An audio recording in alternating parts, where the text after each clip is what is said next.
Vijayawada university మంచి భవిష్యత్తు కోసం తెలుగు విద్యార్థులు ఇష్టపడే యూనివర్సిటీ. కాల్ 9059052378 9059052379.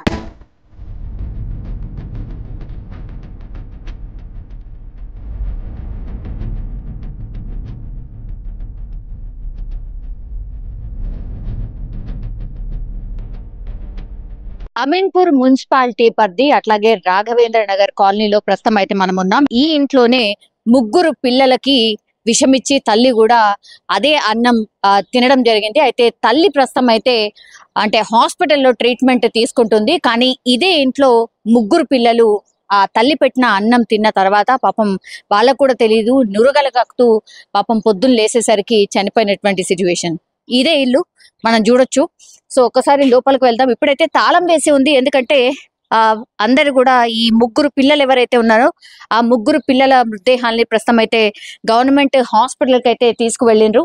ఆ తర్వాత పోలీసుల విచారణలో భాగంగా ఈ ఈ ఇంట్లో ఎవరైతే ఓనర్ ఉన్నాడో అంటే వాళ్ళ భర్త ఎవరైతే ఉన్నారో అతన్ని పోలీసుల విచారణలో భాగంగా పోలీస్ స్టేషన్ లో ఉన్నారు. అట్లాగే ఈమె ఎవరైతే ట్రీట్మెంట్ రజిత ఎవరైతే ఉన్నారో తల్లి, ఆమె హాస్పిటల్లో ట్రీట్మెంట్ తీసుకుంటున్న సిచ్యువేషన్. ఇక్కడ నుంచి చూడొచ్చు, విండో అయితే ఓపెన్ ఉంది.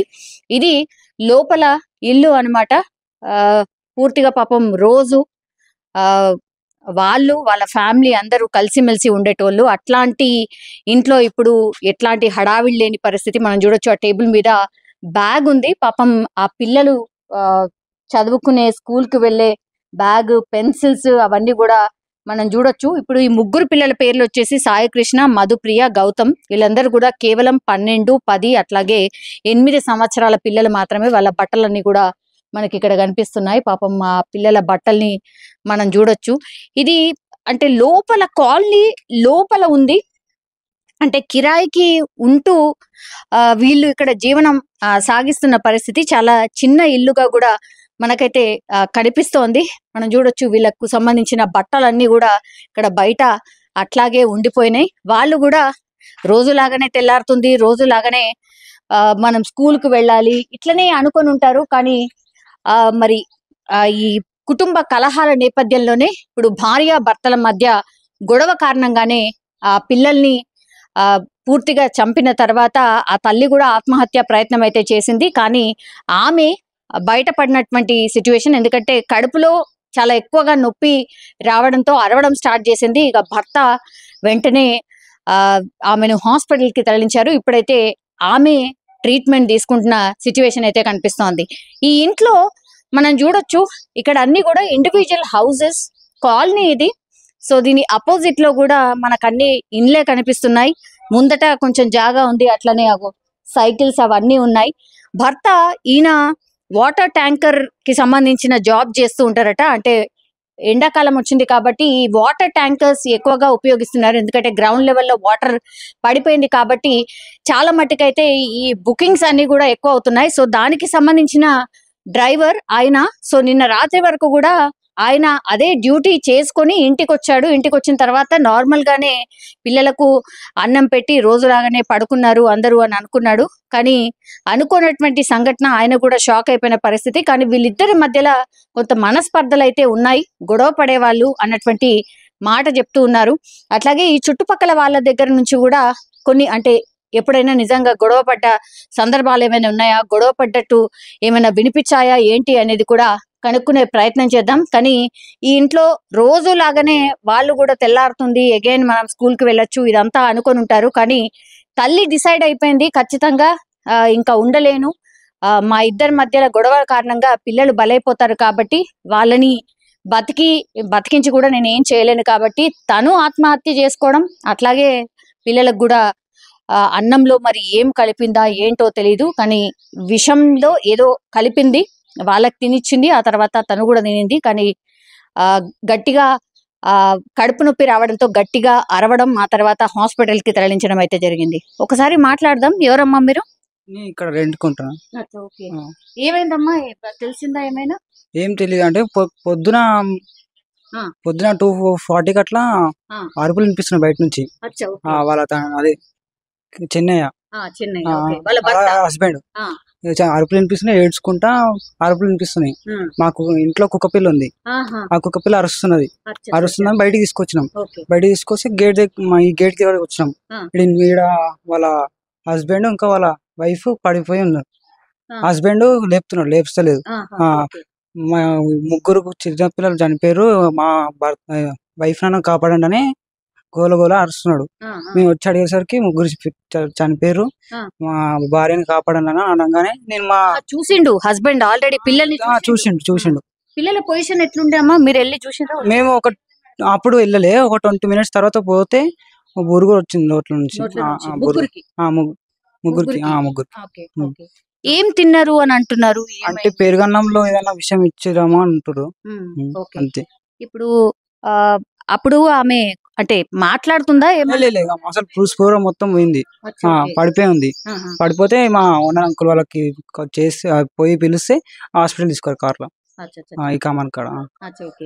2:40 ప్రాంతాల్లో జరిగిందా అండి? అచ్చా, మీరు ఎక్కడ ఉంటారు ఇప్పుడు?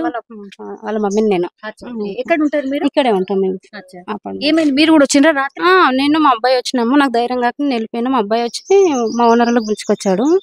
పిలుచుకొచ్చినాక అప్పుడు అమ్మాయికి పిలిస్తే పలకట్లేదు అసలు. అయితే అలా పిలుచుకొచ్చి అందరు కలిసి కార్లో తీసుకొని హాస్పిటల్కి తీసుకెళ్ళారు అంతే. ఆయన ఏం పని చేస్తాడమ్మా? ఆయన ట్యాంకర్ నడిపిస్తాడు, వాటర్ ట్యాంక్ నడిపిస్తాడు. ఎప్పుడెప్పుడు గొడవలు పడుతుండే వాళ్ళు అనేది తెలుస్తుంది? మాకైతే ఇప్పటి వరకు గొడవ అనేది చెప్పలేదు అమ్మాయి అయితే. అందరు బాగానే ఉండేది, ఫ్యామిలీ మొత్తం బాగానే ఉండేది. మన వరకు మేము ఎంజాయ్ చేసినాం బాగా. వాళ్ళిద్దరి మధ్యలో గొడవ ఉంది అనేసి? ఇద్దరి మధ్యలో గొడవ మాకైతే తెలియదు అసలు ఎవరికి చెప్పుకోలేదు అమ్మాయి ఇప్పటి వరకు. ఆమె ఏం చేస్తుండే?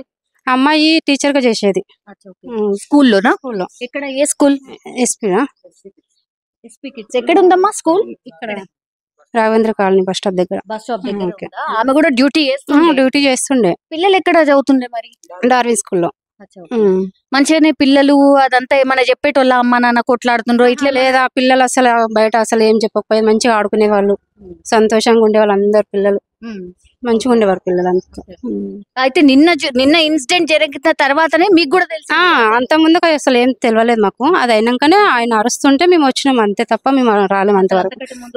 తెలియదు అసలు. ఇది ఎవరిదమ్మా ఇల్లు? ఇది వాళ్ళ ఓనర్స్ తెలియదు నాకు, మా ఓనర్ వాళ్ళకి తెలుసు. వాళ్ళు కూడా కిరాయికే ఉన్నారు, రెంట్కే ఉన్నారు వాళ్ళు. ఎన్నేళ్ల నుంచి ఇందులోకి వచ్చి 4 సంవత్సరాలు అవుతుంది. ఈ రాఘవేంద్ర కాలనీ నుండి 12 సంవత్సరాలు అవుతుంది అమ్మాయి ఇక్కడ ఉండబట్టి. 12 సంవత్సరాల నుంచి ఇక్కడ నుండి. అట్లనా? ఓకే. ఇప్పుడు వాళ్ళ అమ్మ నాన్న అందరు వచ్చిర్రు కదమ్మా పొద్దున, ఏమన్నారు, ఏమంటున్నారు వాళ్ళు? వాళ్ళు ఏమంటారు, వాళ్ళకి ఏం తెలియదు. అందరం అయిపోయినాకనే వచ్చినాం కదా అంతా, వాళ్ళకేం తెలియదు. వాళ్ళకి కూడా ఏం తెలియదు. వీళ్ళిద్దరు కొట్లాడుకుంటుండే, అట్లాగే ఆయనకి ఇది సెకండ్ మ్యారేజ్? అవును, సెకండ్ మ్యారేజ్ అంట ఇదైతే. కానీ పిల్లలు మాత్రం మేము పుట్టిన పిల్లలే, ముగ్గురు పిల్లలు. అతనికి మాత్రం సెకండ్ మ్యారేజ్. మొదటి వైఫ్ ఏంది? ఆమె ప్రెగ్నెన్సీలో ఉన్నప్పుడు చనిపోయిందంట పాప, ఆమె ఇద్దరు చనిపోయారంట. ఆమె చనిపోయినాక ఈమె చేసుకున్నారంట. సో 12 అంటే ఎక్కువనే అయిండొచ్చు కదా? ఎన్ని సంవత్సరాలు అయిండొచ్చు అలా ఏమో తెలియదు. అది 12 ఏళ్ల బాబు. 12 ఏళ్ల బాబు ఉన్నాడు. వాళ్ళ పెళ్లి కాగానే ఏంటో తెలియదు మాకు. బాబు అయితే 12 సంవత్సరాలు ఉంటాడు, పెద్ద బాబు. ఆయన ఏంది అంటే గవర్నమెంట్ కి సంబంధించిన ట్యాంకరా? ప్రైవేట్. ఓకే. ఇక్కడ కాలనీలా ఎప్పుడైనా అంటే ఈ సందర్భంలో ఈ గొడవ పడ్డట్టు, లేకపోతే పిల్లలు గోల గోల చేసినట్టు, ఏడ్చినట్టు, వాళ్ళు కొట్టుకున్నట్టు అట్లే లేదు, ఇప్పుడు వినిపించలేదు అట్లాంటిది, అస్సలు వినిపించలేదు. ఇప్పుడు ఎక్కడికి తీసుకెళ్ళిండ్రమ్మా? ఏ ఊరి వీళ్ళైతే నాకు తెలియదు. అవుడు గాంధీకి అయితే తీసుకెళ్లారంటే పిల్లలకు ముగ్గురికి. సో అది అంటే నిన్న ఇక్కడేనమ్మా? ఇక్కడేనా రాత్రి? సో రాత్రి ఇక్కడ రూమ్ ల నుంచి బయటికి తీసుకొచ్చి హెల్ప్ కోసం ఏడ్చుకుంటూ అరుస్తున్నాడు. అరిస్తే మా కుక్క పిల్ల ఉంది, కుక్క పిల్ల అరుస్తుందని మేము బయటకు వచ్చాం. చూస్తే పడిపోయి ఉన్నాడు, పిలిచిండు హెల్ప్ చేయండి అని. వచ్చి చూస్తే ఏమైందంటే ముగ్గురు పిల్లలు చనిపోయారు, మా భార్యను కాపాడండి, తొందరగా కార్ తీసుకురండి అంటే మేము మా ఓనర్ అంకుల్ పోయి కార్ తీసుకురామని పంపించినాము. హాస్పిటల్ పంపించాం, హాస్పిటల్ పోయారు. ఏ హాస్పిటల్? కమాన్ కాడ పెనిస్ ఎట్లుందట తెలిసిందా? ఓ 10 minutes కి ఓకే అంట. ఇప్పుడు ఐసీలో పెట్టిరంట. ఇప్పుడు ఆయన ఎక్కడ ఉన్నాడు? వాళ్ళ హస్బెండ్ వైఫ్ తోనే ఉంది, వైఫ్ తోనే ఉన్నాడు. ఆయన ఏం చెప్తున్నాడు అంటే ఆయనకు విషయం తెలుసా? నిన్న తెలీదు, వచ్చి తిన్నాను మళ్ళీ వెళ్ళిపోయినాను, ఆర్డర్ వచ్చింది, ట్యాంక్ ఆర్డర్ వచ్చింది, వెళ్ళిపోయినా, మళ్ళీ వచ్చిన ఒక 1 o'clock అట్లా తెలిసింది నాకు అని చెప్పినాను. ఓకే అంటే వాళ్ళ వైఫే డోర్ తీసుంటది కదా, ఓకే అంతే కదా. అంతే. ఇప్పుడు పోలీసులు ఇక్కడ ఏం తీసుకెళ్ళిండ్రమ్మా? ఏం క్లూస్ క్లూస్ అంటే లోపల తిన్నాయి అవన్నీ టాబ్లెట్స్ ఏవో టాబ్లెట్స్ అవి కూడా దొరికినాయా? అవి టాబ్లెట్స్ ఏమో తెలియదు కానీ ఒక కప్పులు అవన్నీ తీసుకోయారు, ఎవిడెన్స్ ఆ పెరుగన్నం అవన్నీ తీసుకున్నారు. అందరికి పెట్టిండ్రు, తను కూడా తిన్నది అంతేనా? మరి హస్బెండ్ కి అన్నం అది తెలీదు, అది కూడా అంటే ఆయన తినలేదు అంట పెరుగన్నం, తినలేదు. ఓకే. సో ఇది మనం చూడొచ్చు ఇంట్లో అది జరిగినటువంటి సంఘటన. యాక్చువల్లీ ఆయనకు కూడా తెలిసేసరికి అంటే ఆమె గట్టిగా అరవడం, కడుపు నొప్పి అని అరవడంతో ఇక్కడ చుట్టుపక్కల వాళ్ళకు తెలిసింది తప్పించి అంతకంటే ముందు అసలు ఏం జరిగింది ఏంది అనేది తెలియదు. లోపలికి వెళ్ళి చూస్తే పిల్లలు చనిపోయి ఉన్నారు, నోట్ల నుంచి నిరుగలు వచ్చాయి. ఆ తర్వాత ఆమెకు కడుపు నొప్పి అని గట్టిగా అరుస్తుంటే ఇక్కడ దగ్గరున్న వాళ్ళే పాపం హెల్ప్ చేసి ఆమెను హాస్పిటల్ కి తరలించిండ్రు. ఇప్పుడు ప్రస్తుతం అయితే ఆమెకు ట్రీట్మెంట్ కొనసాగుతోంది. ఆమెతో పాటే ఇప్పుడు వాళ్ళ హస్బెండ్ కూడా అక్కడే హాస్పిటల్ దగ్గర ఉన్నారట. సో కేసు అయితే ఇన్వెస్టిగేషన్ చేస్తున్నారు పోలీసులు. మరి విచారణలో ఎలాంటి నిజాలు తెలుస్తాయి ఏంటి అనేది చూడాల్సిందే. పొద్దున జరిగిన ఇన్సిడెంట్ తర్వాతనైతే ఇప్పుడు రజితని ఇక్కడ పెనేషియా మెరిడియన్ హాస్పిటల్కి తీసుకొచ్చిండ్రు. అది వాళ్ళ ఇంటికి ఆల్మోస్ట్ చాలా దగ్గరగా ఉంది. సో ఎమర్జెన్సీ ట్రీట్మెంట్ అయితే నడుస్తోంది. అయితే చెన్నై ఎవరైతే ఉన్నారో అంటే రజిత వాళ్ళ భర్త చెల్లెలు అనమాట. ఒక్కసారి మాట్లాడదాం అసలు ఏమైంది ఏంటిది అనేది. తెలియదు. చూసిండ్రా రజితని? చూసిండ్రా? చూడలేదు. పోయినాం కానీ పంపించలే. ఏడున్నది పైన ఉంది కానీ పోనీయలే సార్ వాళ్ళు, వద్దు అని చెప్పిర్రు, వచ్చేసినాం. ఎవరు సార్ అంటే ఎవరు? ఆడ ఉంటారు కదా గేట్ కాడ, పెద్ద సార్ గిట్లా చెప్పిండు, వద్దమ్మా చూడొద్దు తర్వాత పంపిస్తామని చెప్పారు. పంపిస్తామన్నారు. ఇప్పుడు అంటే డాక్టర్ సార్లా పోలీసు వాళ్ళు? డాక్టర్ సారు అందరు పోవద్దు, పంపిస్తాం, ఇప్పుడు రీఛార్జ్ చేస్తున్నాం అని చెప్పిండ్రు. డిశ్చార్జ్ చేస్తున్నారా మరి? ఏమో చేస్తారో ఎట్లున్నా కానీ పంపిస్తామని చెప్పారు. మరి మన ఏడుంటారు? మేము ఊళ్ళు ఉంటాం అక్కడ, మిర్జిల్ మండలం మాది. మేము ఊళ్ళరాళ్ళు ఉంటాం, మేము కూలినాలు చేసుకుంటాం. చెన్నై ఏం చేస్తాడు? ట్రాక్టర్ నడిపిస్తాడు, నీళ్ళ ట్యాంకర్ నడుపుతాడు. మరి ఏమైంది మనకు తెలియదమ్మా. నేను ఊళ్ళుంటే నాకేం తెలుసు, నీవైనా తెలియదు ఏం చెప్తాం. మేము ఊళ్ళకి వెళ్ళి వస్తే మీ ఆపత అంటే మేము వచ్చేసినాం. ఎవరు చెప్పారు మీకు? ఎవరు చెప్పారంటే మా అన్న, ఆ ఇంటి పక్కల ఆయన మా అన్నకు ఫోన్ చేసిండంట. ఏమని అంటే మా అన్న ఇట్లా అప్పుడే వచ్చిండో మరి ఎట్లా వచ్చిండో తెలియదు నాకు, కానీ అన్న ఇట్లా అయ్యింది, నేను హాస్పిటల్ ఉన్నా రానా అని అన్నాడంట. అంటే చెల్లి నాకు తమ్ముడికి ఇట్లా ఫోన్ చేసిండు రా అని మా అన్న పిలిచిండు నన్ను. అంటే ఏమైంది అన్న అంటే నాకు ఏం చెప్పలే మా అన్న. మేము ఈ కమాన్ కాడికి వచ్చినాక గుర్తయింది అంతే. ఎంతమంది మీరు? మేము 7 మంది, మా అమ్మకు 6 మంది అన్నోళ్ళు, 4 అన్నోళ్ళు, 2 తమ్ముళ్ళు, నేను 7 మంది. ఎప్పుడైంది పెళ్ళి? ఎప్పుడైంది చెన్నై? ఏమో ఇంకా అవన్నీ ఏం తెలుసు. మీ అన్నకు అట్లా అని కాదు, మేము చదువుకుంటేనేమో ఈ నెల ఆ నెల అన్న నీకు వస్తుంది. మేము చదువుకొని వాళ్ళము కూలినాలు చేసుకుంటే వాళ్ళం అంటే ఎట్లుంటుంది. పెళ్ళి ఎప్పుడైందంటే ఇప్పుడు కూలినాలు చేసుకుంటే వాళ్ళకి ఏం తెలుస్తుంది. ఏంట్లా అంటే 10 ఏళ్ళ అయినా 15 ఏళ్ళ అయినా ఇట్లా అంటాం, మాకేం తెలుసు ఉంటుంది. ఒక 15 ఏళ్ళు అయి ఉంటుందా? అయి ఉంటుంది. పిల్లగానికి 12 పడ్డాయి. ఇప్పుడు పెద్ద పిల్లగానికి 12 పడ్డాయి, పెద్దవానికి 12 పడ్డాయి, బుజ్జికి 10, చిన్నవానికి 9 ఉంటాయి. అంటే ఇంకా అటు ఇటులు ఉంటారు అన్నట్టు. కానీ ఇంకా అలా డేటు అంటే ఆమెకు దగ్గర కానుపు అంతే. మా వదిన మంచిది, మా అన్న మంచోడు. వాళ్ళకి ఏం జరిగింది మాకు తెలియదు. ఇద్దరు మంచోళ్ళు అయితే మరి పిల్లల్ని చంపి మీ వదిన ఎందుకు మరి విషం తిన్నది?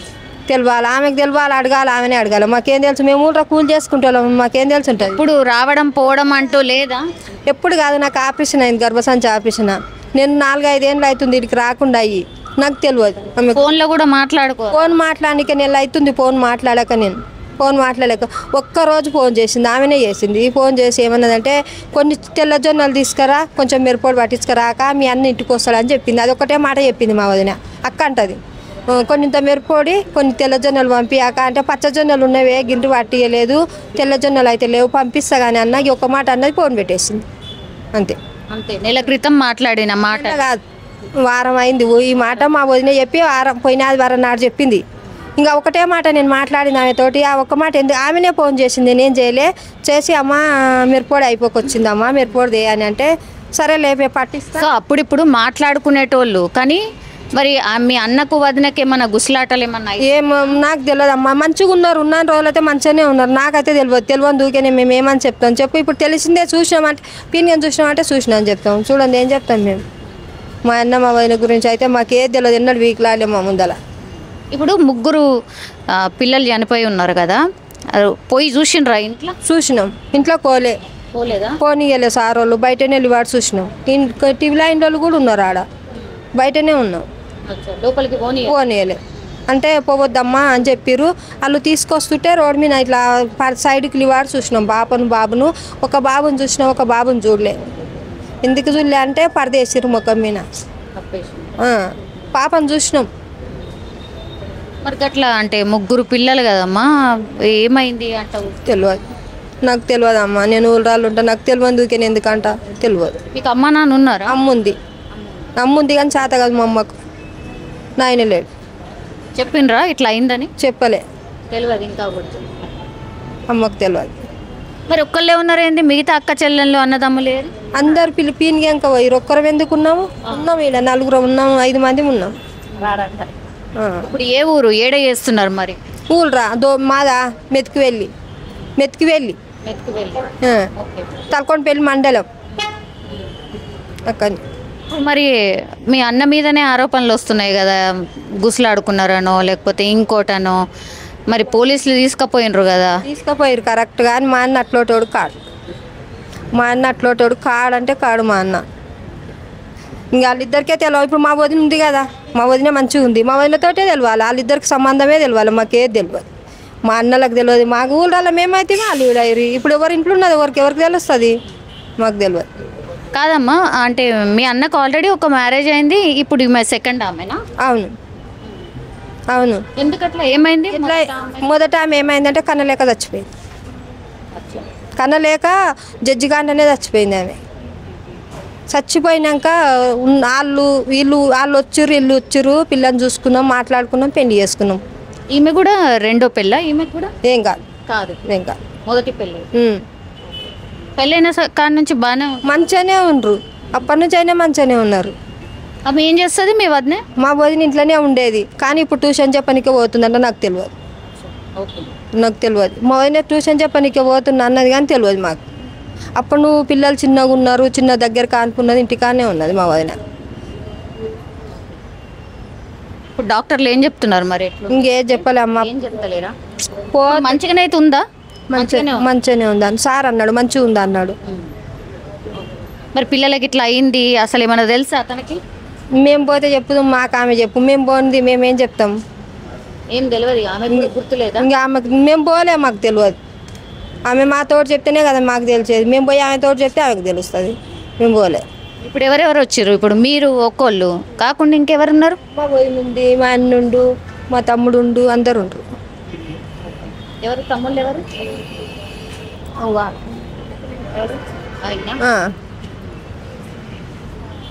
సో ఫ్యామిలీ మెంబర్స్ అందరూ ఇక్కడే ఉన్నారు. అంటే రచితకు ట్రీట్మెంట్ జరుగుతోంది, ఇదే హాస్పిటల్ అన్నమాట. ఇది హాస్పిటల్. సో రాత్రి ఐ థింక్ ఎమర్జెన్సీలో భాగంగా వీడికి తీసుకొని వచ్చి ఉంటారు. ఎమర్జెన్సీ కేసు లాగా తీసుకొచ్చిర్రా అండి నిన్న రచితని? అవును మేడం. ఓకే, ఎన్ని గంటలకు వచ్చిండ్రండి? అది నాకు ఐడియా లేదు మేడం. నిన్న ఎన్ని గంటలకు తీసుకొచ్చిర్రు మేడం రచితని? Ma'am early morning 5:30. ఎట్లుండే ఆమె కండిషన్? ఎట్లుండే అంటే తనకి కాన్షియస్లో లేరు.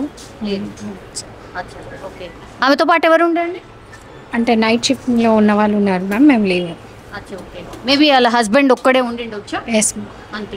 ఇప్పుడు ఎక్కడ ట్రీట్మెంట్ అవుతుంది? ఐసీయూలో అవుతుంది. ఐసీయూలో ఉంది. ఇప్పుడు ఓకేనా? బాగానే ఉందా? కాన్షియస్ మాట్లాడుతుందా? అంటే మాట్లాడుతుందని అంటే బాగానే ఉన్నారు ఇప్పుడు. ఫైన్. అంటే she is in conscious, she can talk. No, she's taking something, అంటే తింటుంది, చేస్తుంది, normal. She is in conscious, that's it madam. ఒకటి యాక్చువల్లీ అంటే సూసైడ్ అటెంప్ట్ కేసు కాబట్టి తనకేమైనా తెలుసా? అంటే లైక్ వాళ్ళ పిల్లలు చనిపోయినారన్న ముచ్చట తెలుసు? తనకి ఏం తెలియదని చెప్పారు. యాక్చువల్లీ తనకి హాస్పిటల్కి వచ్చిందన్న విషయం కూడా గుర్తులేదని చెప్తున్నారు. అవునా? సో పిల్లల గురించి అసలు ఏం తెలియదు? తెలియదు మ్యామ్. మరి వాళ్ళ హస్బెండ్ని పోలీస్ కస్టడీలో ఉన్నాడా? ఎక్కడ ఉన్నాడు? అవి I don't know ma'am. Even we don't have. ఇప్పుడు నైట్ షిఫ్ట్లో ఉన్న వాళ్ళు ఎవరైనా ఉన్నారా? నో మ్యామ్, మార్నింగ్ వెళ్ళిపోయారు. మార్నింగ్ వస్తాం. ఇప్పుడు ఎప్పుడు డిశ్చార్జ్ చేస్తారు మరి రాజధాని? డాక్టర్స్ చెప్తారు మేడం. యాక్చువల్గా అయితే వాళ్ళ కండిషన్ని బట్టి చూసి చెప్తారు డిశ్చార్జ్ గురించి అయితే. వాళ్ళ ఫ్యామిలీ మెంబర్స్ని ఎవరినైనా చూడనిచ్చారా పైనకి వెళ్ళి? లేదు మ్యామ్, వస్తూ ఉన్నారు, వెళ్తూ ఉన్నారు అందరూ. ఎవరిని ఎలా చేయట్లేదు పైనకి? లేదు. ఆల్రైట్. సో మొత్తం మీద ఇది హాస్పిటల్ ఎమర్జెన్సీకి సంబంధించిన వార్డ్. ఇది ఎమర్జెన్సీ వార్డ్. లోపల ఐ థింక్ ఇక్కడ మరి పైన ఎక్కడ ట్రీట్మెంట్ తీసుకుంటున్నారో తెలియదు, బట్ ఒకసారి చూద్దాం. ఇదే హాస్పిటల్ యాక్చువల్లీ. ఏం లేదండి, యాక్చువల్లీ రజిత అనే పేషెంట్ ఇక్కడ మీకు ట్రీట్మెంట్ తీసుకుంటున్నారు కదా సార్. సార్ ఎట్లా ఉంది? ఎట్లా ఉంది సార్ ఇప్పుడు కండిషన్ ఓకే అండి, బాగానే ఉంది ఇప్పుడు తన కండిషన్ ఇప్పుడు. ఓకే అంటే ఎట్లా కడుపు క్లీన్ చేసిరా? ఎట్లా ఏం ట్రీట్మెంట్? అంటే యాక్చువల్గా తెలియదు తనకు. వాళ్ళకి యాక్చువల్గా ఏదో ఫుడ్ తేడా ఉందన్నట్టు చెప్పారు. వాళ్ళు చెప్పడం బట్టి దాన్ని బట్టి మనము స్టమక్ వాష్ అట్లాంటివి చేసాము. ఇప్పుడైతే తను వచ్చినప్పుడు అపస్మారక స్థితిలో ఉంది అంటే తను వాళ్ళు చెప్పిన దాన్ని బట్టి ఇంట్లో అలా పడిపోయిందని చెప్తున్నారు. ఇక్కడికి వచ్చిన తర్వాత ఒక 2-3 అవర్స్ తర్వాత మేము తను కాన్షియస్ అయిపోయింది, కంప్లీట్ కాన్షియస్ అయిపోయింది 2-3 అవర్స్ తర్వాత. ఓకే, తను ఇప్పుడైతే బెటర్గానే ఉందండి. బెటర్గా. ఎప్పుడు డిశ్చార్జ్ చేయొచ్చు అంటే యాక్చువల్గా చూస్తామండి. ఫస్ట్ మేము ఏదైనా టాక్సికాలజీ అనాలిసిస్ అంటాం అన్నమాట. ఒక టెస్ట్, బ్లడ్ యూరిన్ టెస్ట్ పంపించాము. ఆ టెస్ట్లో ఏదైనా అబ్నార్మాలిటీ లేదు అనుకోండి, వీ కెన్ డిశ్చార్జ్. కాకపోతే ఇప్పుడైతే పరిస్థితి అయితే మెరుగుపడింది. అంటే వచ్చినప్పుడు మన మార్నింగ్ ఎమర్జెన్సీలో వచ్చినప్పుడు తను అపస్మారక స్థితిలో ఉంది అని చెప్పారు. అది ట్రీట్ చేసాము. స్టమక్ వాష్ అవన్నీ చేసిన తర్వాత తను 2-3 అవర్స్ తర్వాత అయితే బెటర్గా ఉందండి. ఓకే. జనరల్లీ అంటే డాక్టర్ ఇప్పుడు పిల్లలు వాళ్ళ 3 kids వాళ్ళైతే చనిపోయినారు డాక్టర్. ద సేమ్ ఫుడ్ తిని కూడా తీసుకుంది అంటున్నారు. ఇన్ జనరల్లీ అంటే ఎంత డోస్ తీసుకుంటే అట్లా అవుతుంది? అంటే food if you don't know exactly what kind of thing they are taken అనేది తెలియదు, సబ్స్టెన్స్ అనేది తెలియదు. అసలు నిజంగా అది మనం టాక్సికాలజీ రిపోర్ట్ వస్తే మనం చెప్పగలుగుతాం ఏమన్నా దానికి. ఒకవేళ ఏదో ఫోరెన్సిక్ రిపోర్ట్ కానీ ప్రిలిమినరీ ఫోరెన్సిక్ రిపోర్ట్ బట్టి కూడా మనం అదే ఫుడ్ తీసుకోవడంలో జరిగిందా ఇంకేంటి అనేది తెలుస్తుంది. ఇన్ కేస్ ఒకసారి ఫుడ్ కాకుండా ఇంకేమైనా జరిగిందా అక్కడ, వీ డోంట్ నో. అసలు అక్కడ కండిషన్ సినారియోలో మనం లేం కదా అసలు కొత్త. We don't know. డాక్టర్గా నేను చెప్పేది ఈ పేషెంట్ కండిషన్ గురించి చెప్పండి, అడగండి. ఈ పేషెంట్ కండిషన్ గురించి యాజ్ ఆఫ్ నౌ ఈ పేషెంట్ చాలా బెటర్గా ఉన్నారు, ఇంప్రూవ్ అయ్యారు. ఓకే. యా. సో అది ఇప్పుడైతే కోలుకుంటున్న పరిస్థితి అయితే కనిపిస్తోంది ప్రస్తుతం అయితే. ఇది హాస్పిటల్ అనమాట. ఎమర్జెన్సీగా పేషెంట్ని తీసుకురావడం, ఆ తర్వాత ఆమెకు ట్రీట్మెంట్ అయితే ఇదే హాస్పిటల్లో జరుగుతోంది. సో బాగానే ఉంది కండిషన్ అయితే. ఆల్ రిపోర్ట్స్ అవన్నీ కూడా తెప్పించుకొని చూస్తూ ఉన్నాం. అంటే ఎట్లాంటి మెడిసిన్ తీసుకుంటే మరి స్టమక్ అంతా క్లీన్ చేసాము, బట్ అవన్నీ కూడా టెస్టులు చేసిన తర్వాత మరి ఆమె తీసుకుంది ఏంటి అనేది నిర్ధారణ అవుతుంది అనేటువంటిది డాక్టర్స్ చెప్తున్నటువంటి మాటగా కనిపిస్తోంది. మనం చూడొచ్చు హాస్పిటల్ బయట వాళ్ళకు సంబంధించిన వాళ్ళు చాలామంది ఉన్నారు. అట్లాగే పోలీస్కి సంబంధించిన మనకు పెట్రోల్ వెహికల్ కూడా ఇక్కడే ఉంది. బికాస్ ఆమె వన్స్ కోలుకున్న తర్వాత ఆమె దగ్గర నుంచి పూర్తి స్టేట్మెంట్ తీసుకోవడమే కాదు, ఆ తర్వాత ఫర్దర్గా కూడా ఇన్వెస్టిగేషన్ జరిగే అవకాశం అయితే కనిపిస్తోంది.